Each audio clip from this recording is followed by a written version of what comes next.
Welcome everyone to the May edition of the Q&As. I'm Sherry Teague, and with me today is Cindy Kraft, as she is always with me, thank goodness.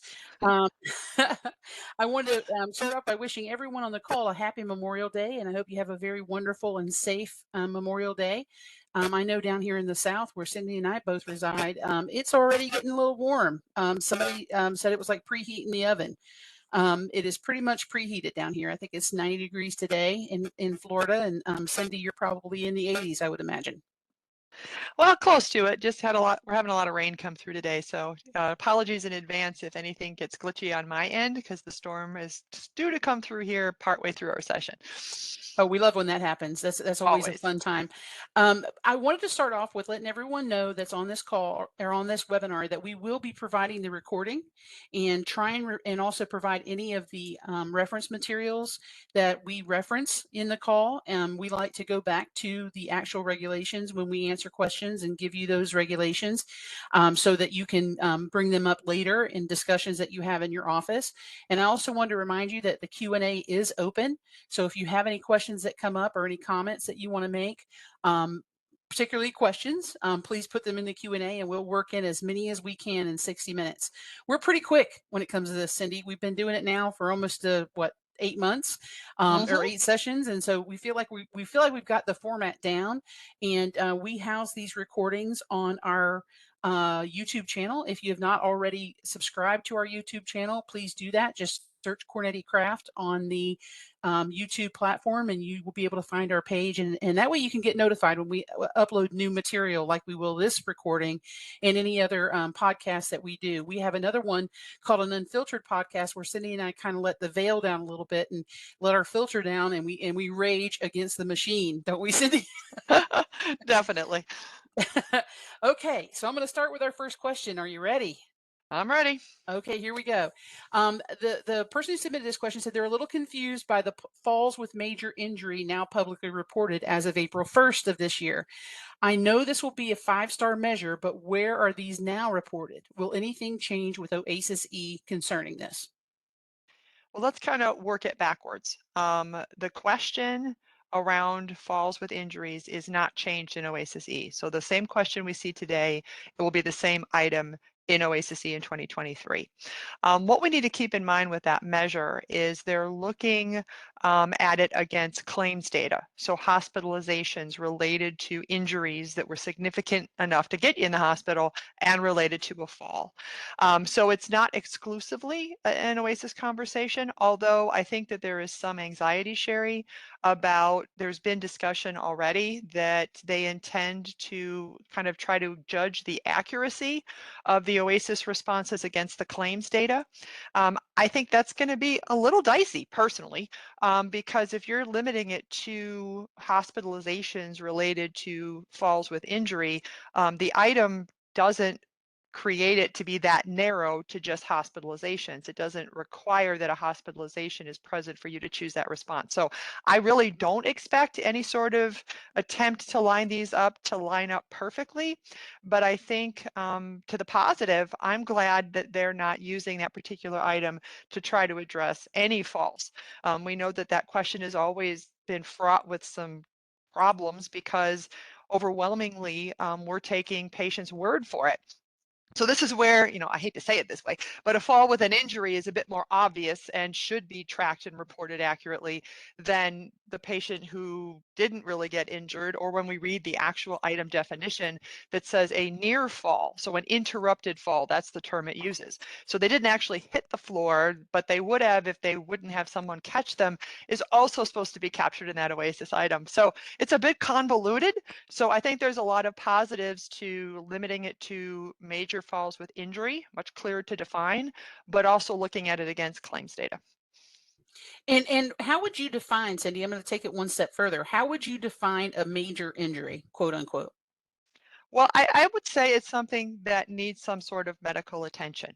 And sometimes you look at it and say, well, where do you draw the line there? I think clinicians, we can decipher between, okay, they had a little bit of a scrape, they put a bandage on it. I don't think they need some sort of formal medical follow-up versus, we get there, there's the bump on the head, they're acting a little off, or they've had a bit of a history in that area, and we would prefer to send them off to get checked. That is definitely where I'd be putting it in the major injury category. Yeah, I don't think that a skin tear would qualify. I think that that would obviously be an occurrence report within your agency. I just don't think that that would qualify necessarily as what they consider to be a major injury. And I think that you're in the same boat as I am with that, correct? Right. I mean, and again, there's varying degrees. If a skin tear was there's just, a minor skin tear, I absolutely agree. But we've also seen some skin tears that'll kind of make you nauseous because they're so significant. But then again, I'd be saying this person needs more follow-up. So I think our ability to define it is pretty good. Like I said, much better than if they were trying to go after all falls and that weird interrupted fall definition we're supposed to be following, and that we're expecting patients to tell us that they almost fell. I mean, they hardly ever tell us when they did fall. Mhm. Absolutely. And the second question is also concerning Oasis. And after this question, we're going to do a brief update of the Oasis the Q&As that came out in April. But the second one was really interesting about the timing. When you learn of a patient's hospital admission, you enter the TIF on the date that you were the transfer date on the day you were made aware of the transfer.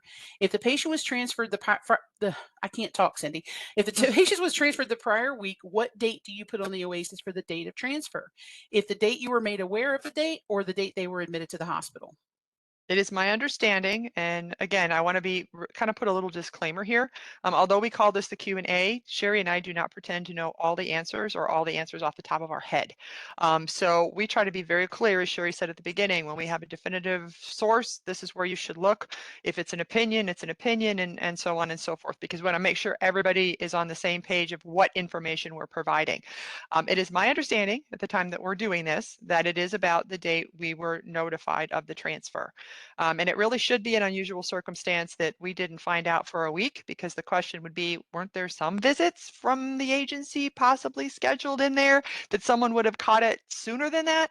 But I do understand sometimes, particularly maybe it was a maintenance situation at a very low frequency, and so it had been some time. But I really would not expect that time lag to always be that long. We want to make sure our patients and their families are aware that they do need to notify us if that situation occurs. And that goes back to the communication within your Mhm. agency. If you're consistently finding out days later, you need to really look at your communication standards and your process for communication, because the aide who may have gone on a visit and missed that visit and found out from the neighbor that the ambulance was there the day before, you need to make sure that they're communicating that back to the people in the office that it matters, that will take care of those transfer documents. That's super important. And if I can add, Sherry, especially to other members of the team, I recall very vividly the number of times that I got out there and the patient was in the hospital and everybody appeared to know that but me.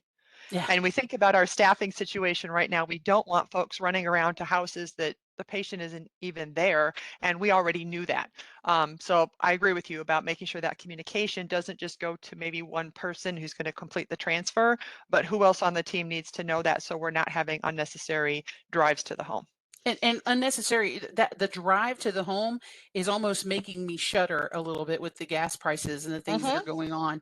I know as a former clinician and agency owner, I know the challenges that many of the folks on this call are dealing with travel and what distance people are willing to go. And I actually just saw a picture of a clinician on Facebook that was traveling. They had the luck of the draw of having 3 patients within 3 miles of their home, and they were riding a golf cart to those patients' homes as a result of the gas prices. So I thought that was really interesting. I was like, It's okay, resourceful. that would be actually kind of cool. You could pull your golf Mhm. cart to the retirement community and drive around, but that has its own risks, right?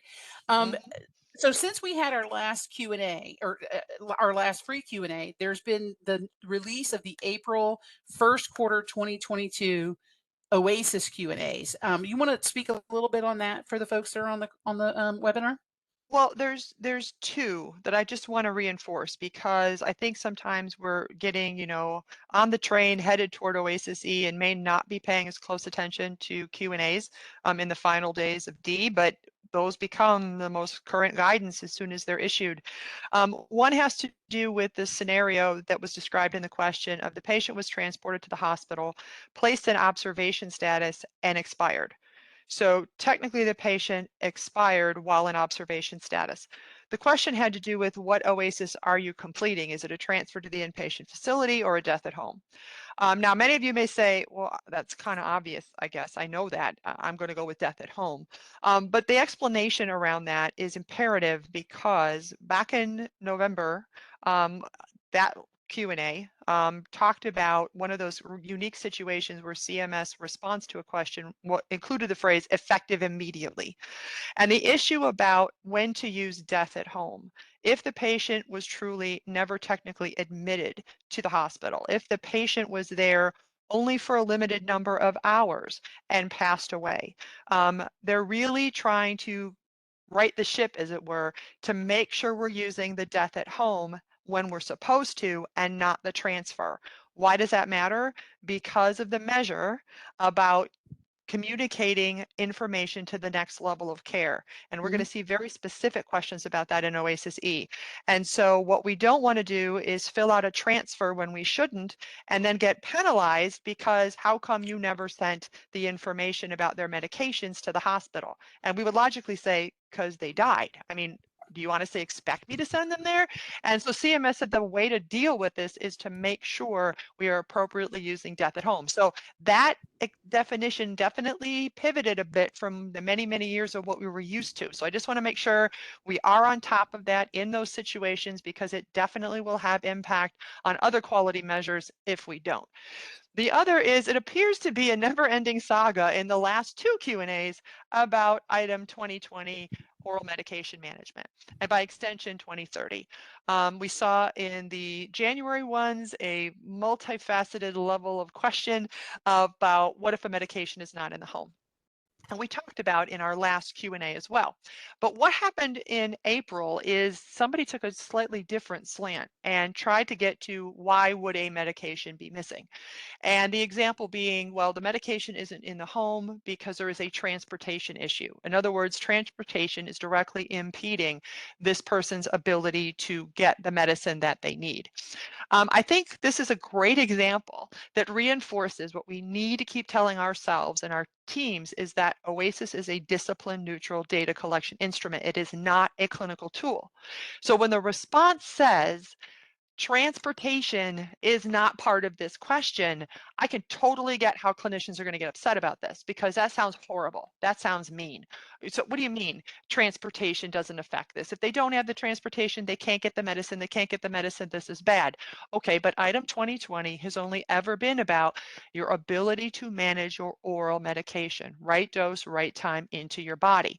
So in January, they said, if they're already handling all of their oral medications very well without a single mistake, and you are completely confident that once that additional medication got to the house, that it would just go into the rotation with everything else and there would be no problems whatsoever, then you can, it doesn't say should, you can go ahead and say they're okay with it. If you have any concerns about that additional medication, you can say, no, I have a problem with that. I don't think that they're going to be fine with this new medication. But to come back and say transportation is irrelevant really just solidifies that they're looking just at the ability to get right dose, right time on oral medication. Now, I think our frustration about this response can be channeled elsewhere. First and foremost, Oasis E is going to have a question related to issues of transportation and how they are impacting things like medication and food and such. So we're going to have an outlet to be able to express our frustrations when that situation is very real for our patients. The other I have to go back to, and part of the reason I asked Sherry if we could take a second on this, is yes, there's been so many Q&As of late focused on 2020 with a, well, you can make assumptions. Let's not overlook the fact that anytime a medication is missing from the home for whatever reason, that could be triggering item 2001. a clinically significant medication issue, depending on the medication, depending on how long it's been gone. I mean, yeah, I could look at it and say, you know, if you got your blood pressure medication later today, I think you could get it into your body. But since you didn't have it in the house, you haven't taken it for 2 days. Yeah, that would be considered clinically significant. I think the doctor's going to have to know this did not happen, and I'm going to be triggering 2001 and by extension. So sometimes we have to like really read the Q&A, contextualize it as a data collection discussion, but then say, let's not put the blinders on and say, oh, what they're telling us is if a medication is missing, it doesn't really matter. That's a way too broad of an overgeneralization. And we have to look at, okay, but realistically, what is that relationship back to 2001? And make sure that we're reporting correctly when we see clinically significant medication issues. So That is a great synopsis, and if it seems brief, it's because the April Q&A was brief.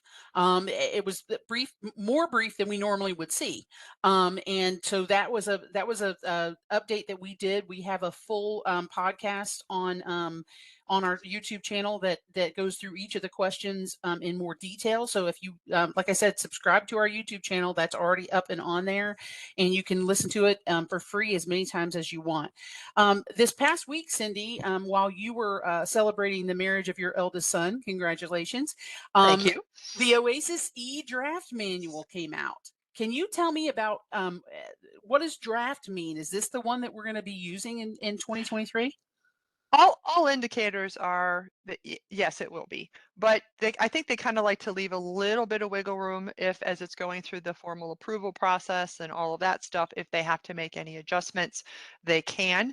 They did make a few little adjustments between the draft Oasis E and then when they dropped the final Oasis E, the actual some of the wording of the questions were adjusted and a few additional response options were added. So there could be, but I think what's interesting about the manual we have now is it's our first peek for the majority of us to actually look at what is the guidance. And I almost cracked myself up, Sherry, because first of all, that thing had to drop while I was en route to the wedding. I'm like, are you Yeah. kidding me? I've been waiting for this thing forever, and here it is. Um, so I wanted to take a look because I couldn't get rid of this nagging feeling that yes, I've been reading the Oasis E, the document, the items over and over and over again at this point, and they seem very straightforward. It seems like this shouldn't be that difficult. They're pretty clear about what they want. And so I took a moment and I wanted to look at the very first question in sequence that was a brand new question. And so it was talking about ethnicity. And I'm thinking, well, that should be pretty straightforward. But what it has in there is it has a response option that the patient um, chooses not to respond. The patient is not going to respond. So there's the differentiation between unable to respond and basically chooses not to respond. I'm like, okay, whatever. But then you read the guidance and it says that if the patient is looking at this and you're saying, okay, so where can I get this information from? I'm supposed to get it from the patient. Okay. I can also potentially get it from if I'm looking for additional sources, if the patient is unable to respond, I can get this information from a family member. I could get it from the medical record. I can put that in there. But then I also have to be able, I can choose a response, and I also have to indicate that the patient did not respond as well. So it's like, wait a minute. So you're telling me I can look in other places to find this information in certain circumstances, and then I could choose a response, but then I also have to pick the response that the patient isn't the one who said it. So it's kind of like, okay, these are those minor things where we say, okay, we got to look at the guidance manual because even a question that looks very straightforward is determining the patient's ethnicity and reading the response options. Okay, either he told me or he didn't. There's some nuance pieces that they always tend to slip in there somehow. Hmm. So yeah, we're going to have to spend time looking at it, thinking about it, preparing for it. I'm not saying that it's a doom and gloom. It just struck me as amusing, I guess, that it's like, see, just when you think you can just read the plain English, you got to look at the guidance manual. And I'm glad we still have several months before we need to get clinicians up and running on all of these. And speaking of that, we've been kind of preaching from the hill since the Oasis E announcement in November of 2021 that it was for sure going to be happening in January of 2023, January 1, 2023. And one of the things that we noticed, and you noticed about the Oasis E form itself, is that it's arranged a bit differently. There's categories, and so the visual of that form and how it's going to look on the EMR, it could be significantly different. And so you need to prepare your staff for the fact that that 70 something, 75%, right, Cindy? Well, yeah, some of you have already heard me say this, and Cherry and I are going to say this probably all the way up until December 31st, Yeah, is that 75% of the tool is exactly the same. It's the same exact questions. They haven't touched anything about them. Many of those questions, we wish they would have done something with it, but they didn't. So we are preparing for Oasis E, whether we're doing it on purpose right now or not, because whatever habits we've developed, whatever correction processes we've made, however many times we're having to remediate things, is going to carry over for 75% of these items. right. So we got to make sure people are getting it right now. But I agree with you, Sherry. I think even if, we're always on that. How soon do you teach? Like, if you taught the clinicians now about how to collect the new items, would they remember from now all the way to December? Likely not. But I do think getting some visuals in front of them, because you're right, it's organized by section, section A, section B, section C.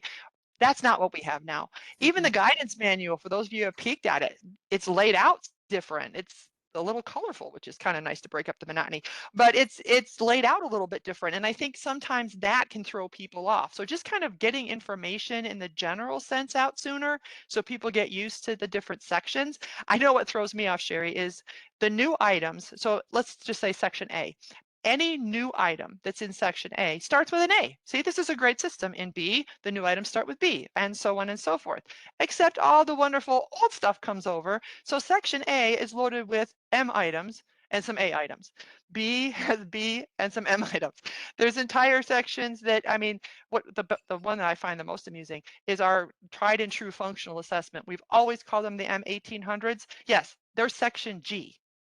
And there's not a G item in the whole doggone thing. So it's like, okay. But again, I think we can start to introduce some of that in a little tongue in cheek, kind of, hey, let's get used to this thing. It's not going to be all horrible and terrible sooner as opposed to later, and then get actual detailed information specific to the new items as we get closer to being able to use it in January. And I wanted to mention to the folks on the call that you can customize the order of these items however you want to, as long as the entire thing is taken care of. Like Cindy and I have always asked and wondered why the fall risk assessment wasn't placed ahead of the functional items. And we did see some agencies that customized the way that their EMR looked to have that moved so that the fall assessment was done before. This seems minor, but sometimes the aesthetics of a test make a big difference. I remember the first time I looked at a Scantron in school, it freaked us all out a little bit because we were so used to the mimeographs and handing in a full piece of paper to then hand in that half sheet with the brown and tan. And those of you, I'm actually aging myself, Cindy. That Yeah, that you was a said significant. mimeograph. I'm like, okay, we're going into dotted sheet now. Hey, they smelled really good. Anyway, so think about looking at those aesthetics, making it fun for your staff to maybe do a treasure hunt of what's different about the new Oasis. Could be a neat way to introduce that to them. But I also wanted to mention that many agencies have no idea where they're currently standing, and we have developed a test. And that test we update it quarterly with the quarterly Oasis updates. And that test can really let you guys know and let your leaders know where your staff currently stands with the current items that will be 75% of the new Oasis. Do you want to mention a little bit about that exam, Cindy? Well, yeah, we put it together because we just wanted to provide a tool to the industry to get an idea of what clinicians and reviewers know and what they don't know so that education can be focused. We know that there's limited resources of time and dime to deal with education. Staffing is in crisis situation in many organizations. The idea of pulling everyone in for training just seems overwhelming and daunting. And I would say to a certain extent on some things unnecessary. If I can confirm that I have clinicians that are doing these old items correctly, consistently, and without significant issue, then why would I make them come to a training to hear the same information that they already know? And how about we just pull in the ones that seem to be struggling? So if there's an item that seems to be a pervasive problem, as in the majority of clinicians and reviewers missed the question, then that clearly is something that needs to be more broad focused. If it's only one or Mhm. two people that are struggling, then we know how to come after it. Because I think the ability to just, let's pull everybody in for a 4-hour block, it's just, it's overwhelming. And we're trying Yeah. to figure out how to give people ways to do that better. But I want to circle back to one thing, Sherry, because you pinged me when you said it about fall risk assessment. If you haven't seen folks, that question is out of Oasis E. Have you done a fall risk assessment? And I've already got rumbles and people asking me if this means we don't have to assess for falls anymore. And I'm trying really hard not to fall out of my chair, because the reason that question was there is a process measure. And they wanted to see how often a standardized and validated tool was being used in our setting. And basically the items topped out. I mean, we consistently have well over 90% reporting yes. And so what they looked at it and said is, if we're getting so many yeses, it's clearly an embedded routine practice in home health agencies. We don't need to measure it anymore. That's all they're doing, is they're saying we don't need to measure it because clearly you already do it. The idea that that question goes away means I don't do it anymore. Please, let's not do that, because we know falls are an issue. We just earlier talked about falls with major injury. We know that the risk for falls is a critical decision-making piece in how we assess the safety around function. So I just want to caution people, Sherry, because I'm getting it more than I think I should with, isn't it great we don't have to do this anymore? And it's like, oh my gosh, that is not what this means at all. Oh, 100%, Cindy. And I think that we need to make sure that we're still taking those evidence-based tests and Hmm. applying them and the data, that the robust data that is behind them to make our decisions. I wanted to mention that the Q&A box is open. So if any of these things that we've discussed so far, and it's been very Oasis heavy, which we think might happen in the first half hour of the next couple of these that we do, right, Cindy? Oh yeah. As we approach Oasis E, I wanted to please take the opportunity to send a question to us in the Q&A if anything has come up, or maybe a myth we need to bust that you've been hearing and it's been frustrating. Those are the kinds of things that we love to do during this session. Okay, I'm going to switch off of Oasis a bit and go to LUPAs.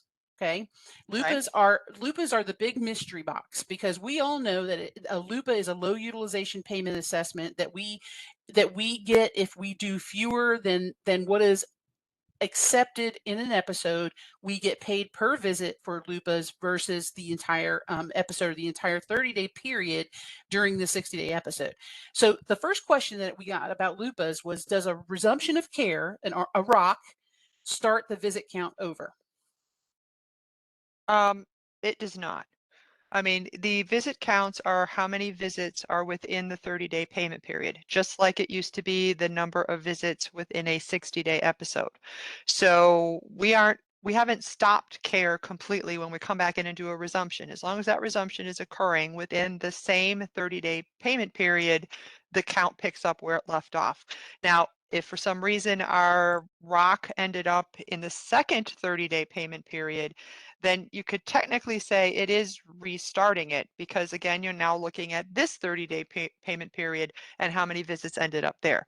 So we have to be clear on that nuance, because it would be wrong to say, yes, a ROC restarts it. In some circumstances it does, in other circumstances it does not. And that's really crucial when you're talking about implementing telehealth in your agency. You need to know what that LUPA number is. And I'm not saying that you adjust your care to make sure that you always usurp that LUPA number, but you should be aware of it and aware of where you can um, innovate your care, modify your care to decrease maybe the cost of your clinicians on the road, or decrease the cost of your mileage reimbursement to your clinicians. There is some places to work and be innovative there. However, Medicare is aware. They're extremely aware with the data. Those agencies that are trying to game the LUPA system. And Cindy, can you talk about some of the things that we've been reading as far as how they're trying to make it more difficult to game that number? Well, I think if we look back historically in the days when we had a single LUPA threshold, Mhm. it was pretty clear that CMS took an affinity toward looking at episodes that had just one visit enough to move it from a LUPA to a full episodic payment. So especially, I mean, that's going to happen organically, but when it looks like it's systematic or a significant percentage of an agency's records were ending up just above that one LUPA threshold, that became an interesting point with respect to when we started to see which records were being pulled and potentially denied. Because especially in that situation, if they could just deny one of those visits, Right. then they could also knock you back to a LUPA and make some money, just like they used to like so much to knock off some therapy visits for the same reason. But if we look now at the current LUPA situation, I've joked since it first became unveiled that I think they made it so convoluted so we couldn't be as deliberately focused on one number because Right. it depends on so many different factors. It's like, okay, this is kind of mind blowing. Maybe I should just focus on what my patient needs because I can't figure this out. Um, but I think also we have to remember they develop LUPA thresholds by looking at historical utilization. So they Right. didn't build it as let's just, shake the magic 8 ball and pick a number and just stick it there. They really did a lot of work analyzing visit utilization in the old model to try to carry over as much as possible the consistency of payment of our previous level to what we have now under PDGM.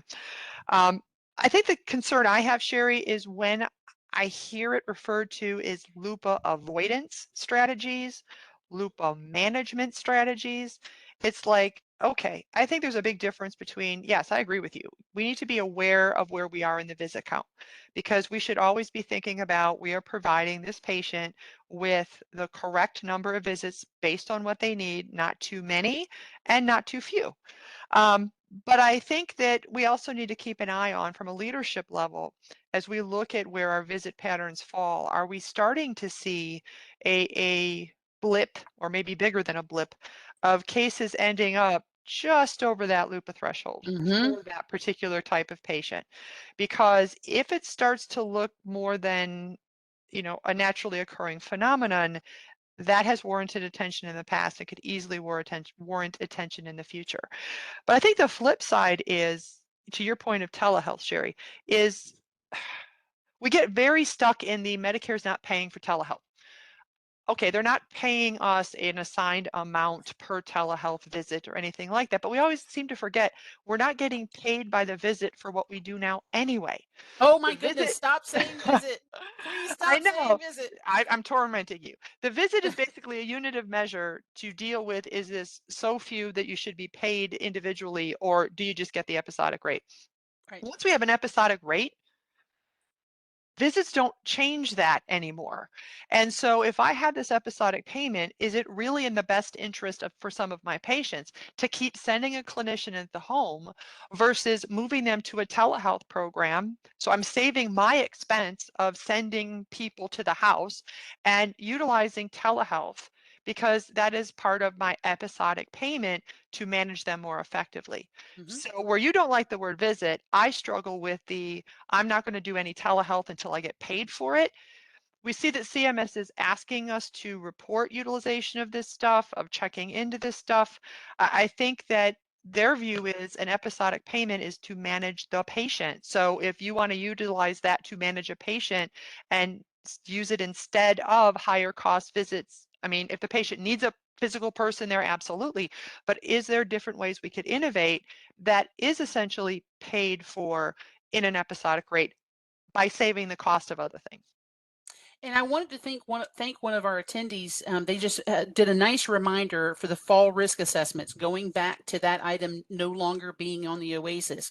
It is, however, still expected as part of a fall risk reduction program if you are accredited, and that patient safety goals are not going away. So if you do an assessment, you have to determine the risk factor, and you have to figure out whether that patient is at risk for falls and therefore has a safety issue that as related to the plan of care that you're going to build for them. So thank you so much to one of our attendees for mentioning that.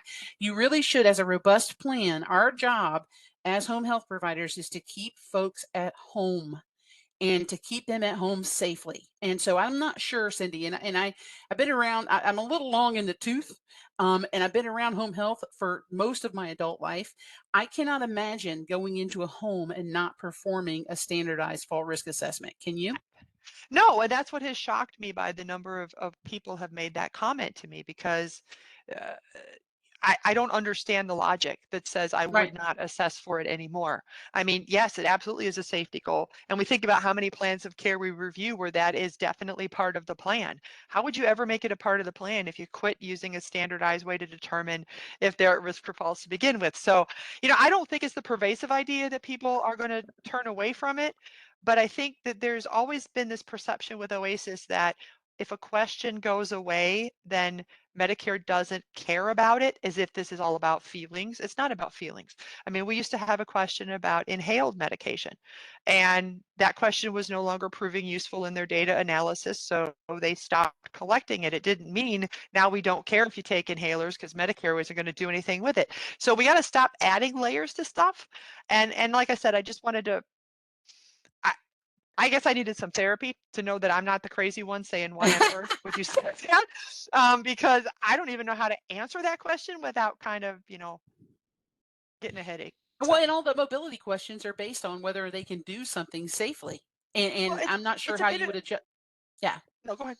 So you got me riled up now, because that has been a huge point of we know that the back and forth about correctly answering the functional items, whether the M or the GG, has always been the debate about safety and the comfort level about safety. And how do I quantify safety? Oh, I don't know. How about a fall risk assessment? Yeah. Because now I have a tool that says you're at risk for falling over. Wow, maybe that is what I need to consider about how you dress and how you walk and how you, climb stairs and all those other things. So, yeah, it's just sometimes I think we get very literal about, almost like whatever Oasis question there is, it's a popularity contest. Because you and I have also heard the other issue, which is, oh, did you see that stuff about transportation in there? Now we're going to have to write goals about that, and we're going to have to make interventions about that, and we're going to have the admitting clinician do this, this, and this, and this about it. And I'm thinking, wait a minute. Prior to Oasis E, you weren't investigating at all into situations where patients had transportation where they couldn't get food. That was not on anybody's radar Right. prior to that question. And now your immediate response is, I have to make all of these new interventions and you got to heap them all on the admitting clinician. And it's like, why? Why would you not consider if you're finding these issues that maybe this is what triggers a social work consult? Why are you going to add 10 more things to the typically nursing plan of care to deal with that? But I think it's Mhm. indicative we get very stuck, and it's like this is just supposed to be collecting snapshot pieces of information, not necessarily causing us to do or not do certain things. Okay. So this is good. This is kind of slipping into an unfiltered production. Mhm. So if you guys want to hear more of this passionate talk, go over to our YouTube channel, check it out. There's probably 12 episodes of we don't do them consistently. I'm just going to let you know it's not every Tuesday at 9 p.m. we do an unfiltered episode. We do them when a hot button issue really gets us riled up. Yeah, Okay, so when I next start going question. on a rant is when you say we got to do a podcast.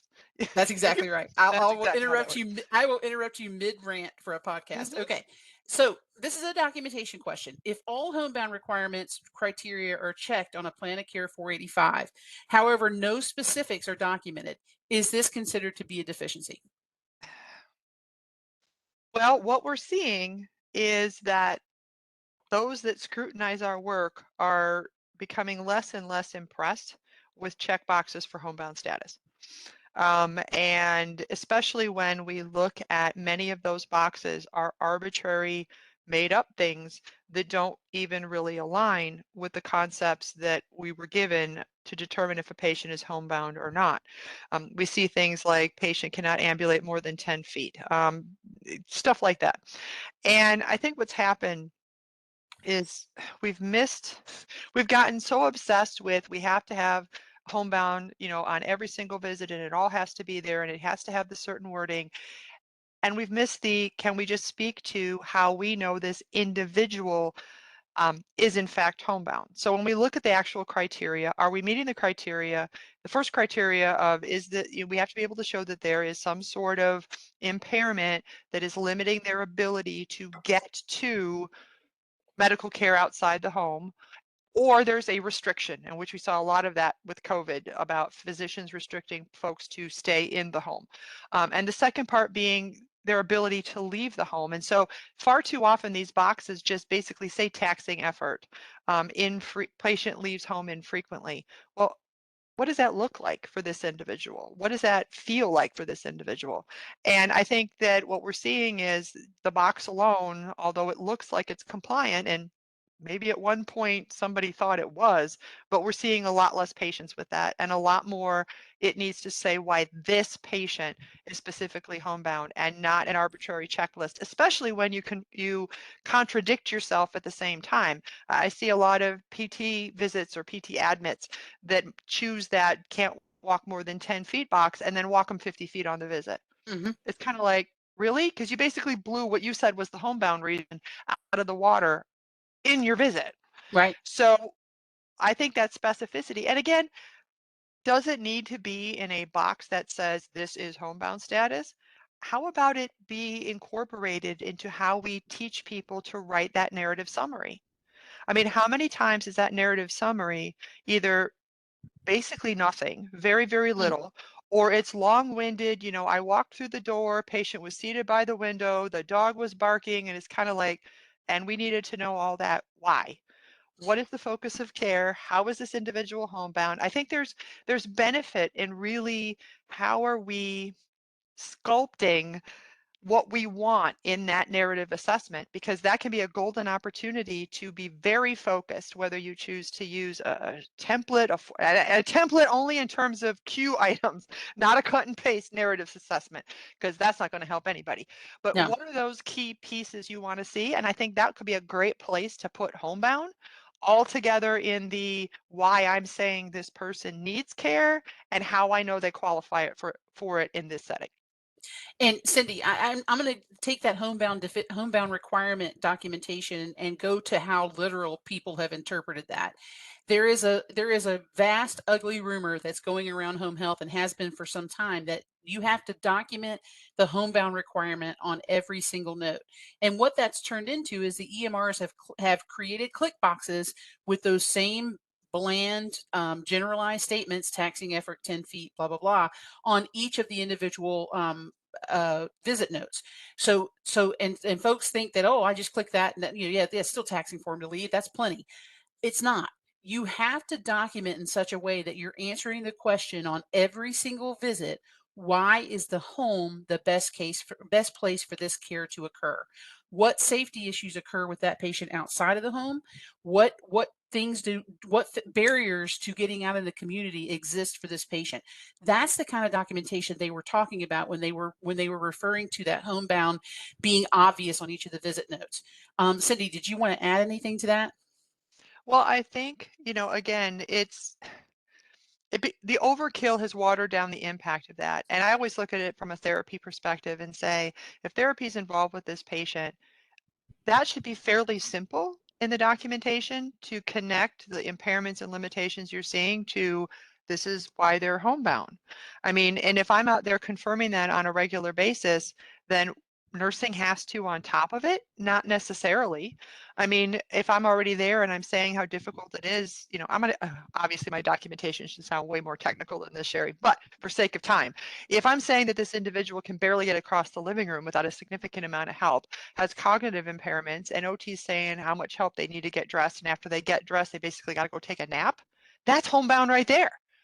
Now, would it be helpful for me to periodically say, and this is how we know they're homebound in my assessment? Yeah, but that is way more specific information that confirms why they can't just go waltz off to the doctor than picking a checkbox.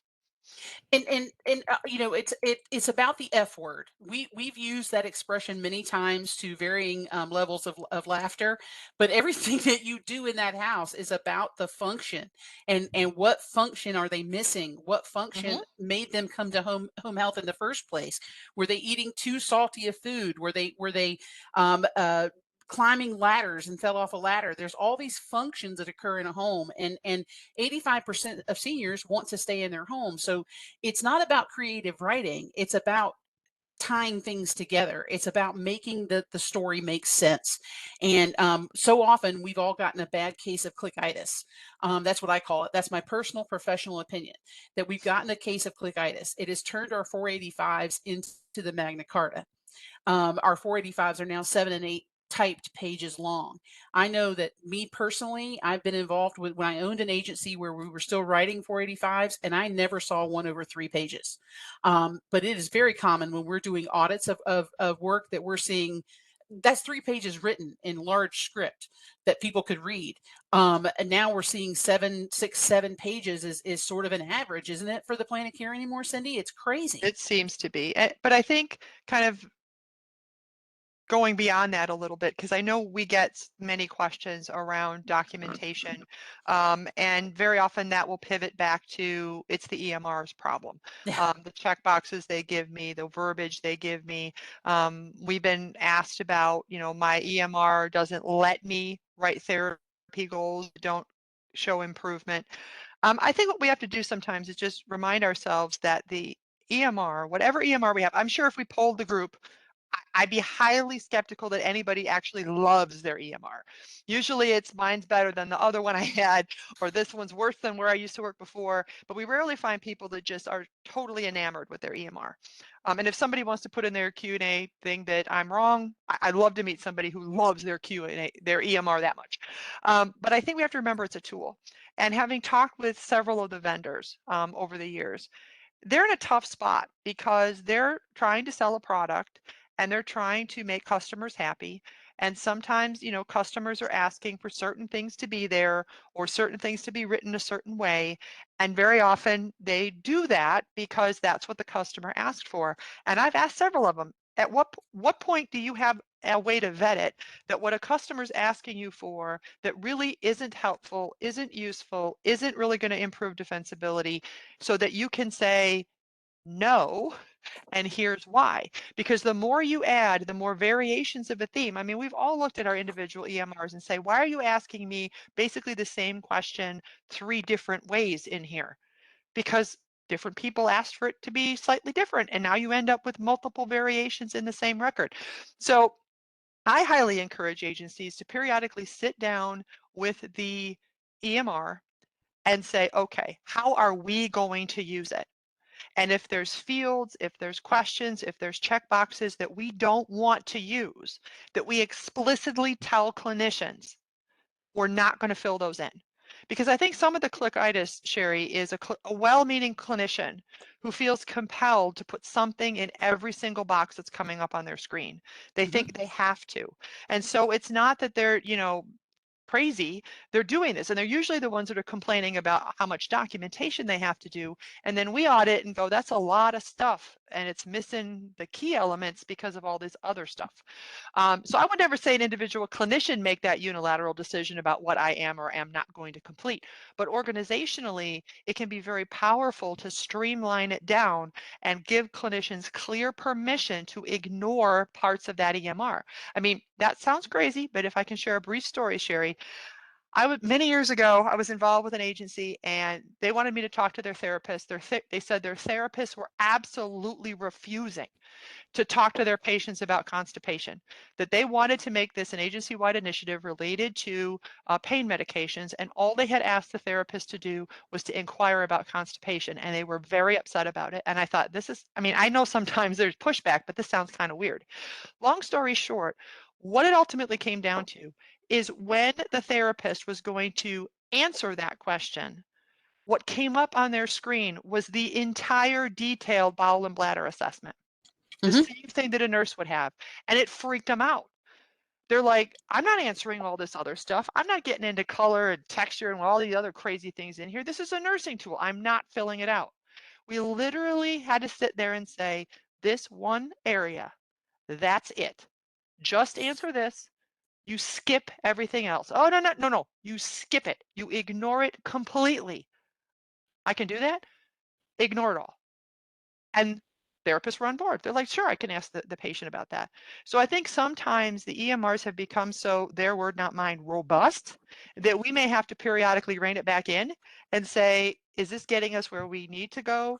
Are some of these choices that are available subpar, and I'm just going to tell the clinicians don't use them. Just stay away from it. Don't even touch it because every time you do, the end result is really not defensible documentation. Mhm. And that's what it's all about. We don't hate our EMRs as much as we hate documenting. And I say that, I many times in my career I said to myself, if I'd known there was this much writing in what I do, I'm not sure I would have chosen it. We just have to write smarter and not Mhm. harder. We have to write smarter and not more. We have to pick our words and our phrases and understand the rules of the game that we're playing and get to the point. And it's interesting that these plans of care are so huge, and one of the number one reasons of denial or for ADRs and for RAC audits is not following a plan of care. Well, Mhm. I'm going to say, Cindy, it's probably impossible to follow some of these plans of care. When you get to a point that it's reading, literally War and Peace as a novel, it's very difficult to meet every single intervention that's been listed and every single goal that's been listed. And speaking of goals, here we go. We've got about 10 more minutes. So if you have any questions, please use the Q&A box. How do you document DC goals if you are not met any DC goals and the agency is pushing you to discharge prior to the 30-day mark? They are saying something quote unquote new must happen. Progression is no longer skilled after 30 days. Okay. That question might as well be an onion because it has so many layers to it. It's concerning and a question all at the same time. So I'll take parts. Let's break it down, and then you can talk me through to make sure we get all of the parts. Okay. Well, I knew you would love this one because it involves so many different things. Go ahead, Sin. So progression is not skilled after 30 days. Yeah, Did I hear that correctly? Okay. that's that's a quote. Okay. There there is nothing in and of itself. When we think about what is skill, skill is not tied to 30-day payment periods or 60-day episodes. Okay. Skill, yes, we need to demonstrate our skill, but it is not tied to those elements of payment methodology. So when we think about what constitutes skill is we have to be able to speak to why that particular discipline, the unique knowledge that they bring to this, what is my contribution? So if there are things that still need to be taught, they need to be trained, they need to be monitored by someone who is either a nurse or a therapist, then that is what we have to be speaking to. Progression is a loaded word because we are assuming progression somehow means improvement. Progression through a plan of care may end up being that they are stabilizing and that they are not declining. So the idea that skill somehow gets cut off at 30 days by an arbitrary, it isn't progression, is insufficient information to make a conclusion that you have to discharge a patient. Now, to the beginning part of that question, it appears to me, and stop me if I'm wrong, Sherry. So basically, this clinician feels that they are being told to discharge a patient because they're not making the goals. And Well, so if, yeah, or it's just an arbitrary timestamp. okay, That's what I tell got them, from the question. okay, you need to get out and the goals haven't been met. And then what do I do with that? Well, first of all, when it comes to our goals, I think part of the reason why we get into trouble is they're very often generic, or especially for therapy goals, very much little statements and not actually complete pictures of what this patient's going to look like as a result of care. So there are things like independent with a home program, strength will be this, balance will be that, and don't always tie it together to unique functional tasks for the patient. There also seems to be an obsession with therapy that I always see goals met on every discharge, even when the goals clearly aren't met. I mean, the goal said 200 feet, never ever walk 200 feet in a single visit note, and yet somehow this is goals met at discharge.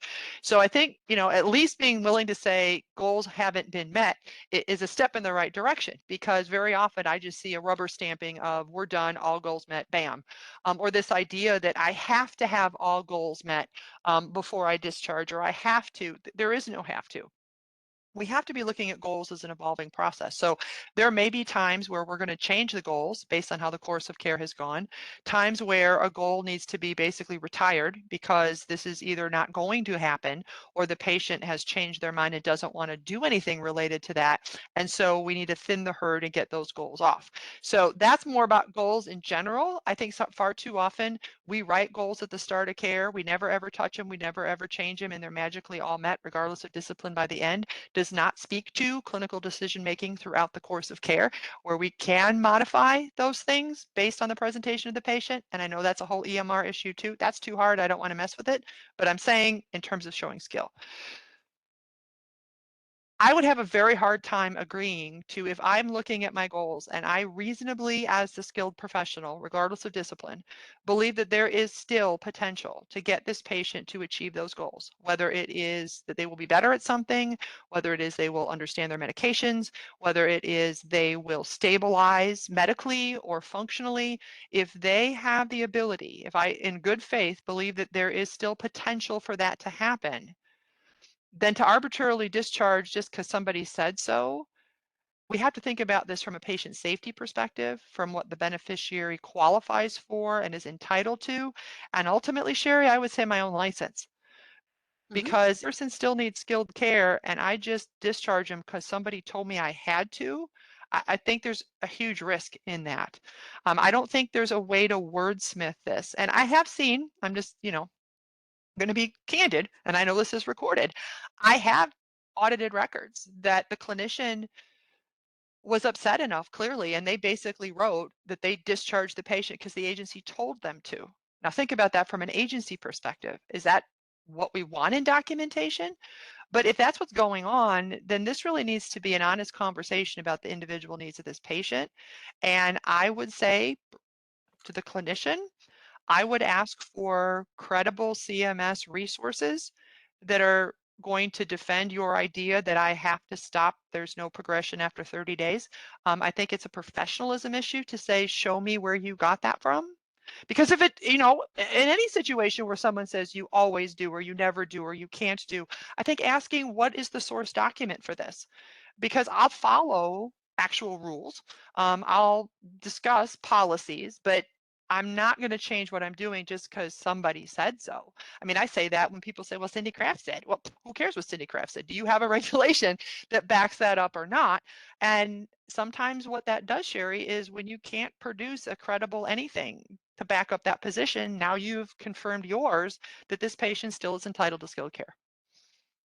Exactly. And I wanted to mention that we as clinicians, many of us got into home health as clinicians, some of us did not. But the license that you went to school for, that you have to do CEUs for, that you have to maintain a certain level of behavior and activities outside of your job in order to keep, is a precious thing. Understand that you are 100% responsible for protecting your license, and you are absolutely empowered. I'm empowering you today. Cindy and I are empowering you today to stand up for your license and to you know protest and learn, and don't go in half cocked if you don't already have some information to back yourself up. Do the research. We have Google now. We have a myriad of ways that we can get the right information and get to the reg. Take the moment to do that and stand up for your license in those situations. And if you're not getting any feedback from your leadership in your agency that feels good to your license, then you have to make the decision that's going to protect yourself. And I hate to say that in open air, because I know there are some leaders that are having a tough time staffing on here. But I'll tell you, one of the ways to get rid of staff is to put their licenses in jeopardy. That will absolutely do it. And you'll have a hard time finding, hiring, and retaining staff with those kinds of actions. So just keep that line of communication open with your staff, keep that line of communication open with the management, and do the right ethical thing. And you will never be in trouble. I hate to get on a soapbox about that, Cindy, but that's the kind of environment that we're working in at this time. Hmm. Okay, so we have a couple questions about the legality of things about around surrounding the Oasis. Really quickly, I'm just going to say that we have to understand that the Oasis document is a data collection document. It does go through a review process in most of your agencies, and it goes through scrutiny because we have to make sure that we get it right because we're heading into a value-based purchasing situation that is going to measure what happens to that person as they come into your agency and what they look like when they leave. And so many times you guys are probably being asked, all of you are probably being asked to adjust your Oasis answers based on the regulations, based on how that question should be answered. Cindy, can you talk a little bit about what that process should look like in our final couple of minutes here? We want to make sure that we're really clear on how Cornetti and Kraft views that document. And I've put up the slide with our contact information if you have any information or any questions or anything that come up after this session. But I wanted to give Cindy the last word on the legalities of Oasis changes, the legalities of documentation changes. The bottom line is simple. The clinician whose name is going on that document is considered to be ultimately responsible for the Mhm. accuracy of those responses. And so, yes, reviewers are an important piece of this. We do outsource coding and OASIS reviews here at K&K, and we take our role very seriously. If there's something that is very clearly inconsistent with manual guidance, we're going to make that recommendation and provide the guidance behind why that answer based on that clinician's documentation does not appear to be the correct one. If we see things that are inconsistent, we're going to point out suggestions about did you consider X, Y, or Z? But ultimately, the clinician is the one who has to be in agreement. Now, that being said, there are clinicians that refuse to make any changes, even when they're completely and clearly based on the guidance wrong. They just believe that they're always right, and these reviewers are out to do terrible things and try to make, inflate the outcomes or whatever, dig their heels in, and won't have a constructive conversation. That's problematic. But the other end of when agencies tell me, oh, it's so great, our clinicians never push back on a correction. They always agree with what we say. That makes me nervous. It's like, so they never push back? Because that to me makes me think we now have clinicians that have just basically resigned themselves to the reviewer can put whatever they want. This is the path of least resistance, and I'll just agree. That's dangerous because you are the one who saw the patient. And if you do agree with those changes, by all means agree. But it's not a convenience issue to have someone change things for you without your knowledge, because again, ultimately, your name is on it. So that is the bottom line. The clinician has to be part of those changes.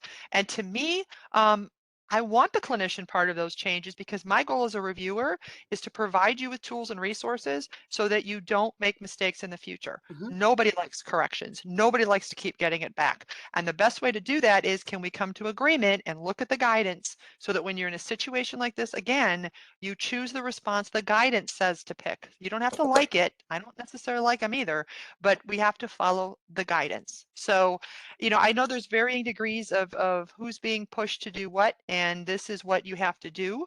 But I think part of that is how deep into that guidance manual do individual clinicians go or are willing to go to say, it really isn't a meanie reviewer just making up stuff. That actually is what the guidance manual says, so that we can make sure we're collecting data correctly. Exactly. And if you have any other questions that come up, please refer to our emails. And that way we can answer any of those more involved questions that have shown up in the Q&A box. And I just wanted to thank everyone for attending our free Q&A. We tend to do these every couple of months, and the questions that we use are questions that we've either collected throughout the couple of months or that you submitted ahead of time. So please take a moment when you see the link come out for our next session to submit your questions throughout the couple of months and any myths that you have. But we also do this privately in customized webinars for agencies. We do myth busting, we do education, those kinds of things. Not meaning for that to be a marketing blurb, but you don't have to wait 2 months to hear from me and Cindy.